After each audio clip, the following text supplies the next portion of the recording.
A placa oclusal tem alguns objetivos interessantes. Um deles é controlar, obviamente, os sinais e sintomas da DTM e controlar os sinais e sintomas do bruxismo. Só que, como eu falei, a gente tem que ir sempre um pouco mais à frente. Qual DTM?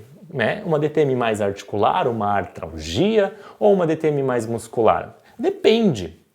Para cada uma delas pode ser indicada uma placa diferente ou ainda uma espessura diferente. Então, além de controlar sinais e sintomas da DTM e do bruxismo, ela pode alterar relações estruturais na ATM. A gente pode indicar, em alguns casos, para tentar prover um afastamento das estruturas articulares, para prover ali, então, digamos, uma cicatrização de algum processo inflamatório, ou ainda uma diminuição na sobrecarga articular, que possa essa sobrecarga articular estar progredindo um processo degenerativo da articulação, por exemplo, uma osteoartrite, uma osteoartrose.